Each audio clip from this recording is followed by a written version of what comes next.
Good morning, everybody. So thank you for taking the time to join us. It's really nice to see so many of you here.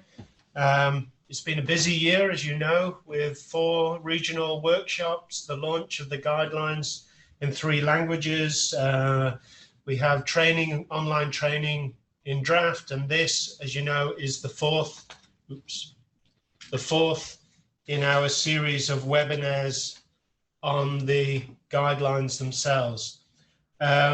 This isn't the last. We have promised webinars on implementation and roles and responsibilities, which we will do in the new year in 2020. And we're also happy to have webinars on anything that you still find you need further explanation or is confusing. So please let me know if there's anything you would like. I mean, we don't have to do a full session. We can do 5-10 minutes just explaining different aspects of the guidelines. So please let me know. Okay, this session will look at 6 aspects of the quality assessment, why we assess UNDP evaluations, what we are assessing, who does the assessment, what the process is, how we use the results, and how you may use the results.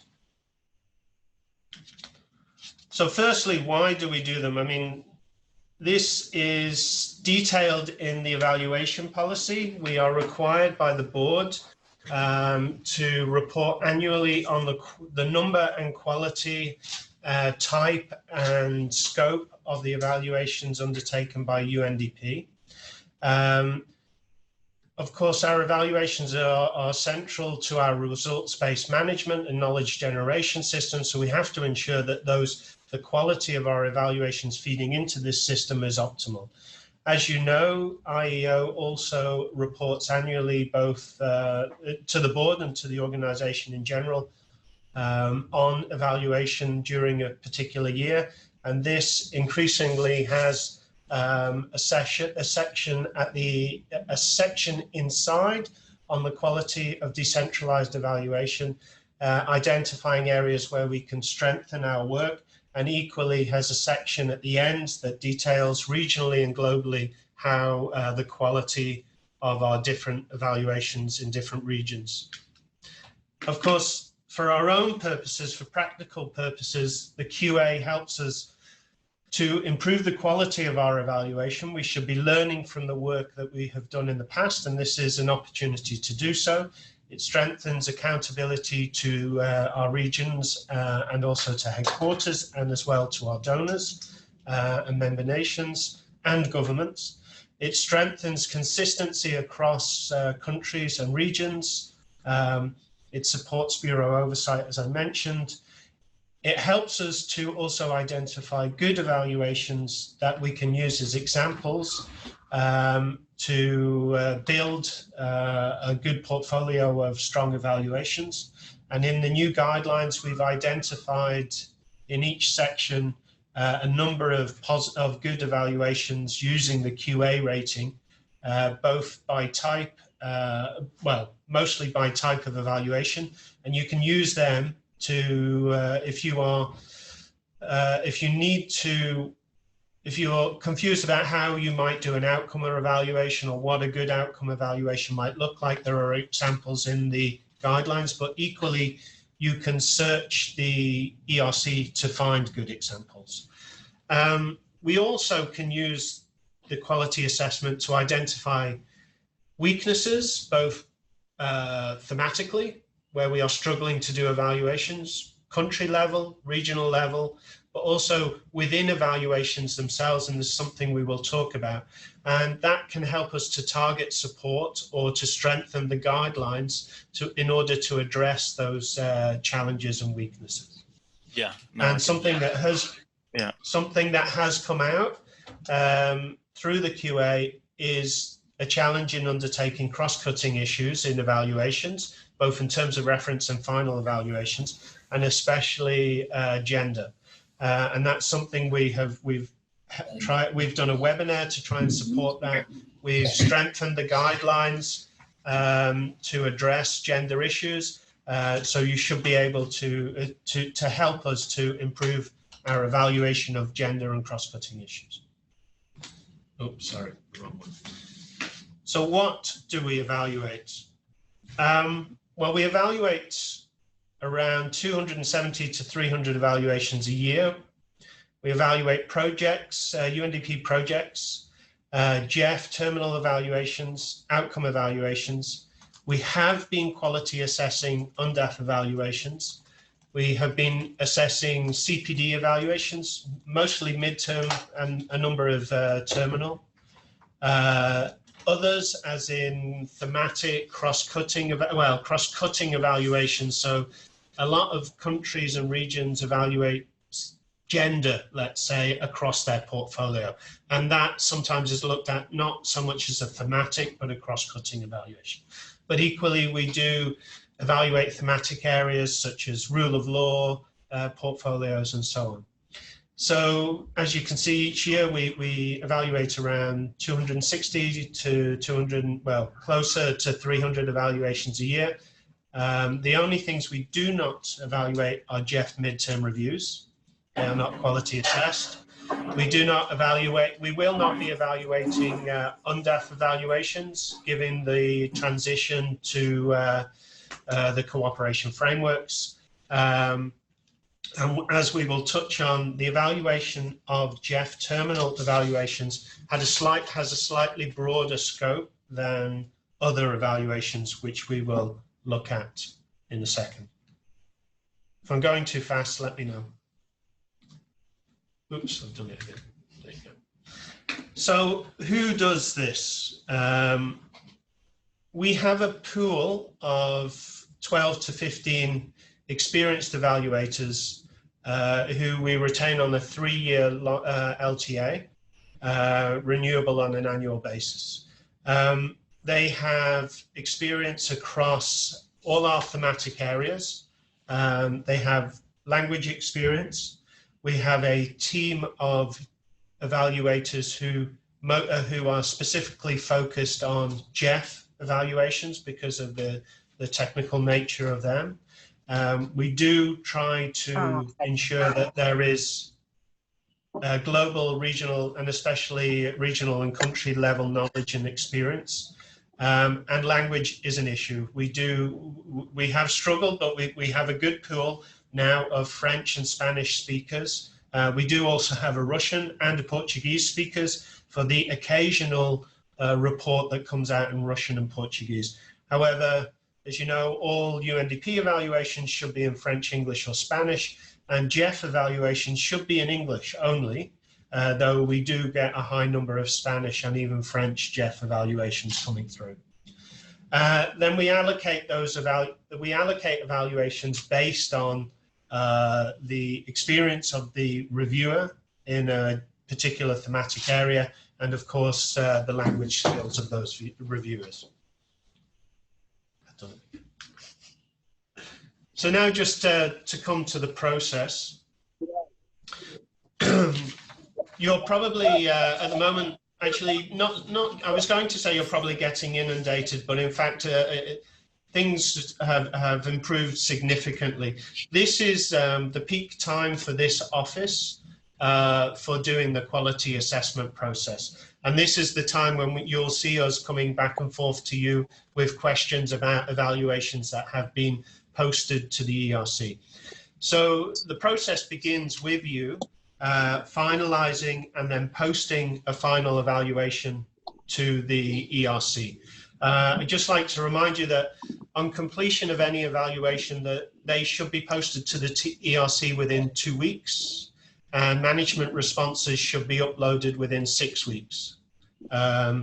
So we are looking for, so you should be uploading the final documents, the TOR and the report, and also any annexes, and we preferably would also want the management response uploaded as well.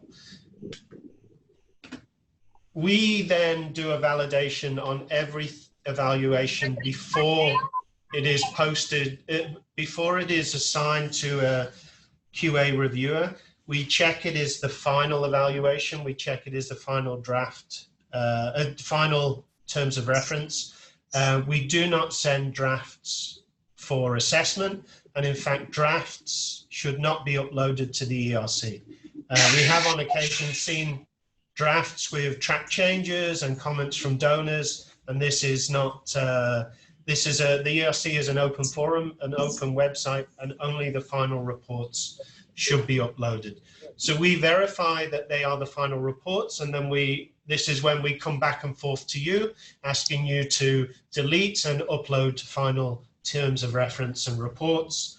And we also ask, sometimes there are mistakes with Jeff evaluations posted as UNDP evaluations instead of Jeff, and so on and so forth. We then assign the evaluations to our QA reviewers. We normally assign in batches of 20, and we give around we give an average of a half day per evaluation. We give slightly more for Jeff evaluations because they have to do additional work, which I will discuss in a second. So when the QA review is done by the evaluator, by the reviewer, we then, Jin and myself, we then review the comments by the QA reviewer to make sure that, well, we're looking at several things. Primarily, we're making sure that the score, the 1 to 6 score, and the comments are aligned. We're also looking to ensure that the comment has depth to it and is helpful for you as a country office.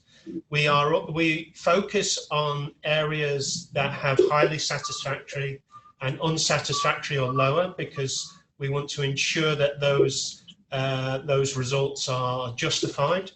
But we do not go into the ERC and adjust. We take our comments back to the reviewer and we ask them to either to make changes or reconsider the scoring that they may have given, or if they feel that they're justified, to strengthen the comments that they have given.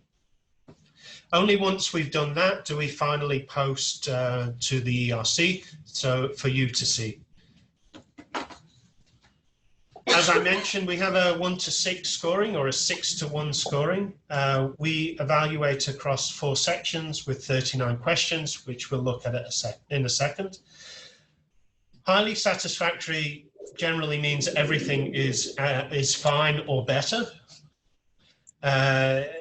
Satisfactory means mostly we have met the requirements of the guidelines with only some minor errors or items missing. Mostly satisfactory means there's an increased number, and so on and so forth down the chain. We very rarely see highly unsatisfactory for evaluations, but it's not uncommon. Equally unsatisfactory, as we'll see, is rare, and we can talk about that in a second. The 4 sections that we look at the terms of reference. We have 5 questions for that. The questions themselves are in the guidelines and online. They're 15% of the scoring. They're weighted as 15%. The structure of the report, the methodology, data sources, inclusion of stakeholders, they count for 30%. Cross-cutting issues, which has a high element, as you know, of UN SWAP and GEEW EPI, is rated at 15%. And the findings, conclusions, recommendations, there's only 9 questions there, but as it is a key area for the usability of the report, that is scored at 40%. At any time, as we said, we had 39 questions, the number is there. The evaluators or the QA reviewers at any time, if they feel a question is not relevant, they don't have to score it, they can leave it blank, and that is not taken into account in the final scoring. So for instance, on some occasion, gender may not be appropriate to be scored for, let's say, a bilge water Jeff project. So there they may not score, they may leave those blank. Equally, on occasion, you might state in the terms of reference that you don't want to look at efficiency or effectiveness. So if that is stated in the terms of reference, then it wouldn't be scored. The questions are all in the guidelines for you to see. We have 39 as mentioned. Just to touch on the GEF. So for GEF, we have one additional section. We require our GEF evaluators to check the original evaluation's ratings. So that's the scoring that you see on the screen on the right. The satisfactory, mostly satisfactory, relevant, not relevant, so on and so forth. We give the GEF evaluation reviewers additional documentation and additional time, and basically they do a desk review to see that based on the PIRs and maybe the midterm review and general reporting, whether the scoring that the evaluator has come out with is actually in line with the documents that the documents that GEF has or the project unit has produced. Now, based on that review, the adjusted ratings that the QA reviewer gives are the ratings that stand for the project. So they are the ratings that are submitted to GEF, not the ratings in the final report. Well, the ratings in the final report if they go unchanged. And if you have any questions on that, please let us know. Margareta is online and she can clarify that. In general, we find that the original evaluators are often more optimistic on some of these ratings and criteria, and the GEF reviewers are mostly are more sort of pessimistic and often bring a reality check to the scores. And this you can see in the guidelines. This is the questions that the GEF reviewers will validate the GEF ratings by. Again, you should be, while the scoring is one aspect, obviously it's good to look at the scoring, but it's equally good to go and thoroughly review the comments that you receive. And this will help us to improve our evaluations in the future. It's not unusual to see a very mixed range, highly satisfactory, moderately satisfactory, but you should take these and make sure that evaluation managers learn from these scorings and that they can improve the next evaluation that they do.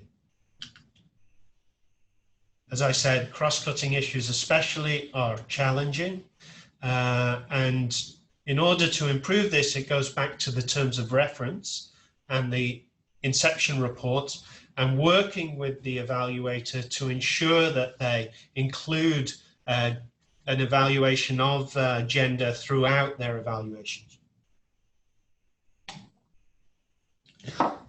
Pardon me, there was a webinar on this in May, which is available online, and I posted a link to it in the various different YAMA pages. And these are just some more of the final recommendations and conclusions. Now, all of these are scored, but we do give the evaluators, the raters, an opportunity at the very end. There is a lessons learned section where the evaluator can give a general unscored feedback. And we encourage them here to take a step back and let us know, what could have improved the evaluation as a whole, what were not just the weaknesses, but what maybe did an evaluation do better than other evaluations that we could incorporate into the future of our own evaluations or your evaluations. And this is a good area for you to review to help you to ensure to get a bigger picture of the thoughts of the evaluator.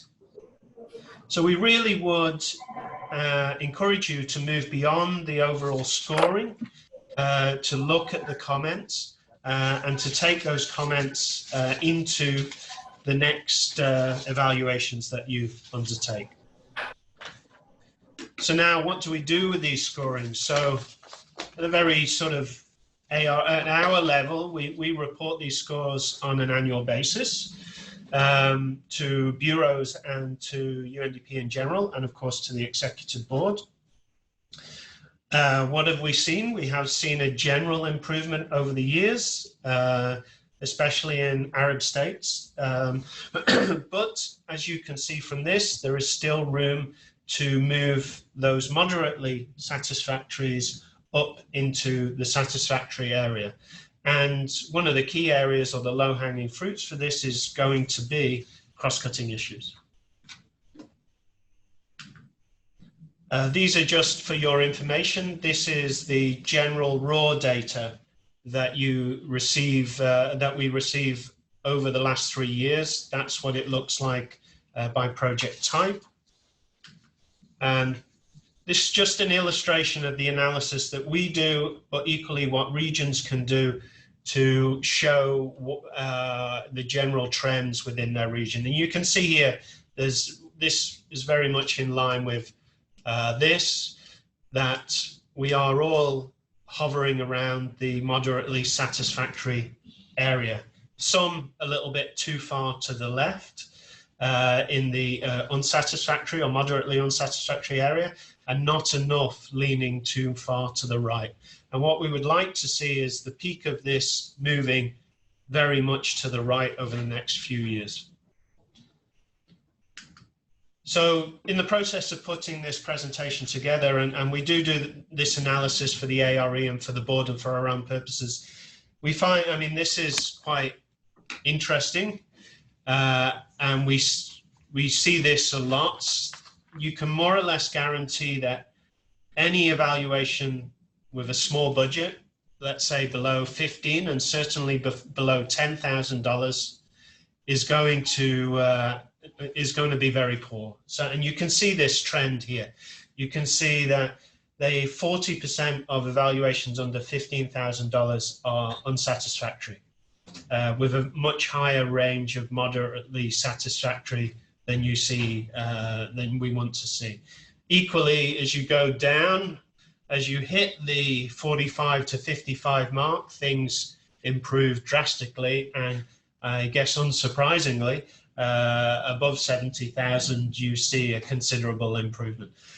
The ARE has the average budgets in the back every year for evaluation.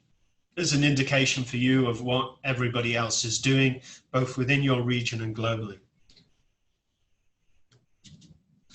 This, as we mentioned, is the QA score by those 4 areas of the QA tool. And you can see no, it's not, sorry, I'm jumping the gun. This is QA, this is a QA scoring by evaluation type. So you can see outcomes are generally better than any other evaluation type. And interestingly, outcome evaluations have higher, tend to have higher budgets than others. Jeff, increasingly over the years, has been hovering around the moderately satisfactory range, the 4 range. That is thematic, CPD evaluations, UNDAF are actually quite, have a relatively good quality, though too many on the unsatisfactory area, considering their importance. Now, by tool, by evaluation QA tool section, this is what we were discussing before.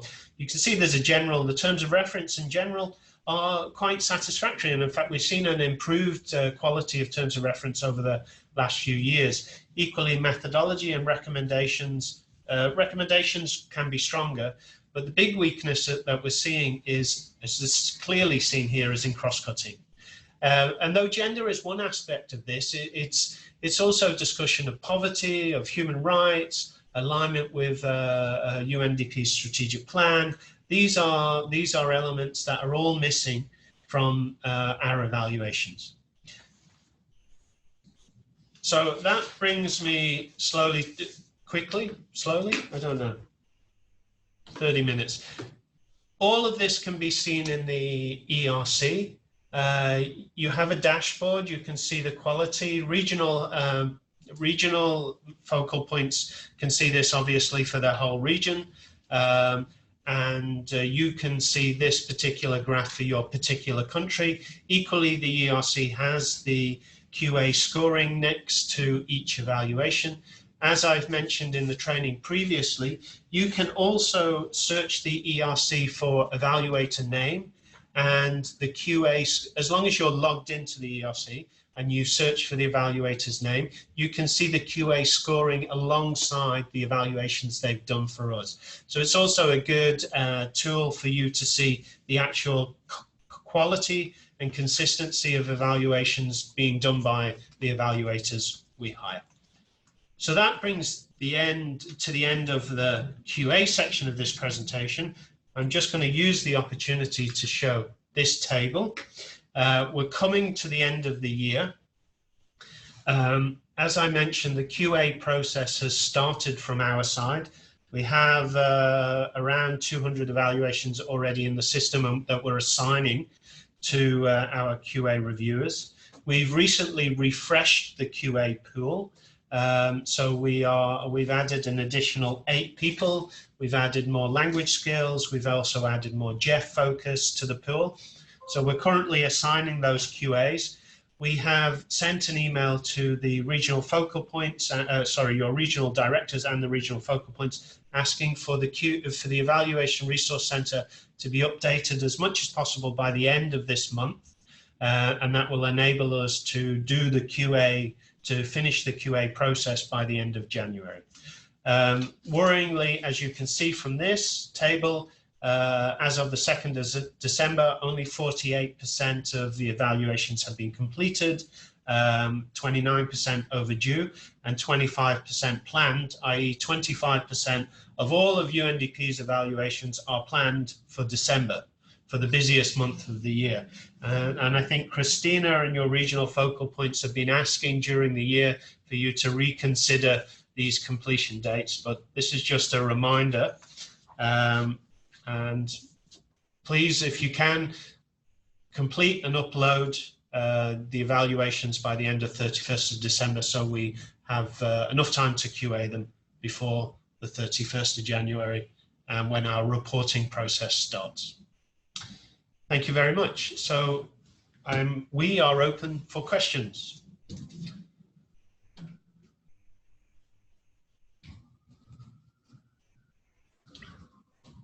Please feel free to ask or to send them in the message chat room.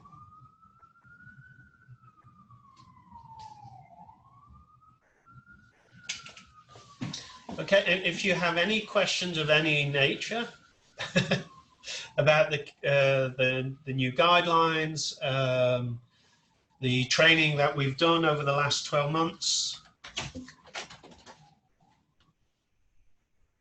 Okay, if there are really no questions, then I'll just let you know that we are finalizing training for the M&E focal points, which will be cover all aspects of the guidelines across six parts. We hope, well, that is finalized. It's 6 sections and it will take around 3 hours. But of course you can come back and forth. It's not 3 hours continuously. It's 3 hours that you can come back and forth to. Okay, we have one question. I'll come back to that in a second. So that will be launched. Well, we will test it hopefully in January with some of you, and we will launch it likely end of January, early February. That will be a mandatory online training for all M&E focal points, regional, headquarters, and country level. So we have one question from Gada. Thank you, Gada. I think, where are we? No, it's from Arwa. Hello, Arwa. Due to security restrictions, we had to delay an evaluation. Therefore, can we still change the date of an evaluation? Yes, you can. That is a conversation that country officers have to have with their regional focal points. You can submit a request for a date change to Mohammed and Suzanne and Gada, and as long as the reason for the change is rational and okay, then they will likely approve the change. But that's a conversation you need to have with your regional focal points. Okay, I think one way to improve from GADA, one way to improve the quality of the assessment is to share the terms of reference before the evaluation is completed. So this is obviously, we come in at the very end of the process. We would encourage you, in fact, if you look in the guidelines, it's not mandatory, but your regional focal points should be, especially where you want support, be reviewing your terms of reference, or at least they could spend some time telling you what is missing. So we would like to see over the next year is an improved interaction between regional focal points and country officers in checking before finalization terms of reference and final evaluation reports. Oh, you're going very quickly now, which is good. I asked for questions. I hope that answered your question, Gada, but yeah, we would like to see, you should be encouraging country officers to share the terms of reference with you, and country officers, if you feel you need help, you should be asking your regional focal points for help or guidance, and they can point you to good terms of reference using the QA tool that you can use as maybe a template. Hi, do you have a general feeling of what are the takeaways from the QAs, meaning where can evaluations best be improved? So we gave you a few pointers here. For me, there are a number of areas. The first area is cross-cutting issues in terms of reference and within the final evaluations themselves need to improve. There are other cross-cutting, so that's specifically gender, but there are other areas such as human rights, poverty, and so on. Jim? SDGs. SDGs, linkages to SDGs. Another area that is coming out is engagement with stakeholders, both from terms of reference and evaluations. That's often missing. Stakeholders are talked about as maybe interviewees, but it's not clear of their role within either what is their role within an evaluation of their role within the implementation of a project, equally their inclusion within the evaluation. Where we often see errors or where the quality of evaluations fall down is when the DAC criteria is not used. Now, sometimes, maybe maybe a project, there are questions around the DAC. We still are using the DAC. And the DAC is still part of the evaluation guidelines. It's clear that once you start to use another framework, if it is not articulated clearly, the quality of evaluations decline considerably. Sometimes we are also seeing that evaluators who have had poor evaluations in the past are continuing to be used.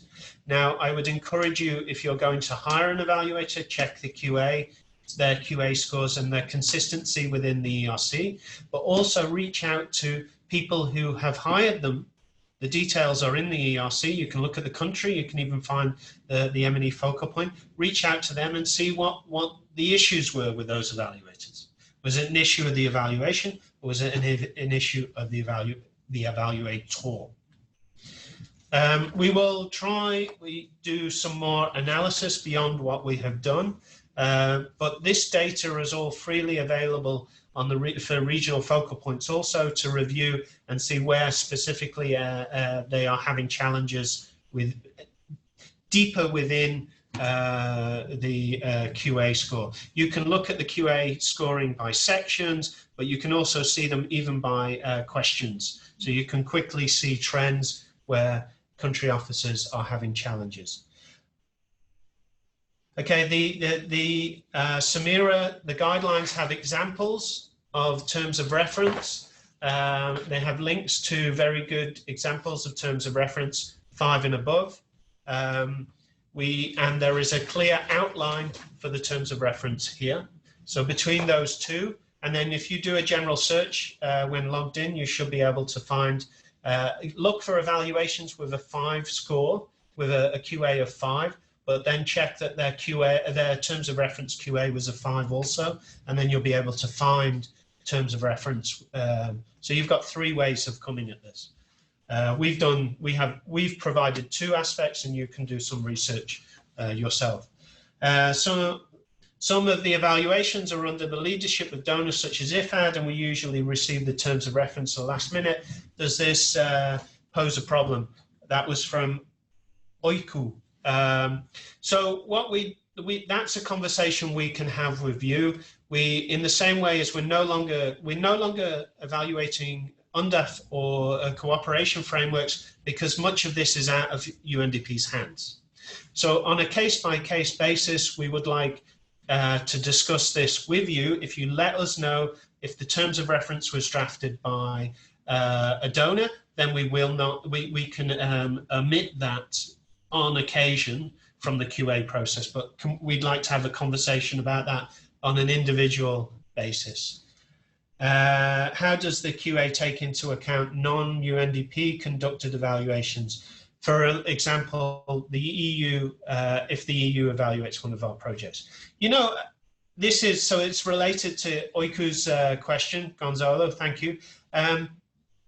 I would use the I think it's not a bad process to QA other people's evaluations and see if they are meeting the standards that we require. That can then give you some ammunition to go back to them and say, you know what, you're not following what we need, so and you're not meeting our own criteria.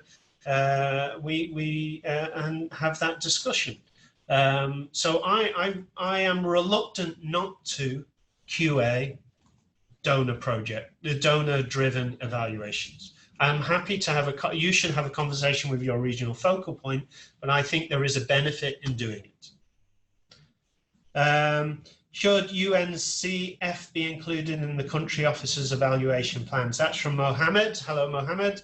So yes, we are saying that every evaluation that UNDP has any involvement in should be included in our evaluation plans. I know they are driven by the UNCT and by the RC, but we still would like to see them included in our evaluation plans in the same way as we want to see EU project evaluations, donor-led evaluations also included in our evaluation plans. So we can get a full picture of what is being evaluated across the board. Thanks, Mohammed. So that was great. It took a little bit to squeeze some questions out. Are there any? But thank you. They're really good questions, and these are the issues that are always coming to us. I know we have an answer. There will still be questions. We're happy to have that conversation with you or with your regional focal point on a case-by-case basis, because these are what's come up here are these are the common questions. Actually, these are the issues that we still haven't managed to get over. But yeah, please keep sending us questions. Are there any further questions from anybody? I will write the answers, a more succinct and clear set of answers to those questions, and I will post them to the different YAMA groups and share them with your regional focal points later today or tomorrow. And if you have any more questions, please send them via YAMA, send them directly to me. You have my email, and I'm happy to answer those questions. So just to conclude, we will revise the QA tool. We have received comments on the QA tool. We will revise it and we will share it with everybody in January so that you have a new so that you can use it to guide your evaluations during 2020. We are not expecting to make major changes. However, there has been a change to the GU and the SWOP, the UN, so we'll make changes there. We will revise other aspects that maybe were not clear, and we will let you know. But that will be shared in January. Okay, thank you very much, everybody. Until 2020, have an enjoyable festive season, and I hope to see you all in some capacity in 2020. Oh, and yes, Eritrea, this will be posted to YouTube, and I will share this recording during the course of today or tomorrow, so you can share it with your colleagues. Thank you very much. Have a good week, and I hope you have some time off. Goodbye. Bye-bye.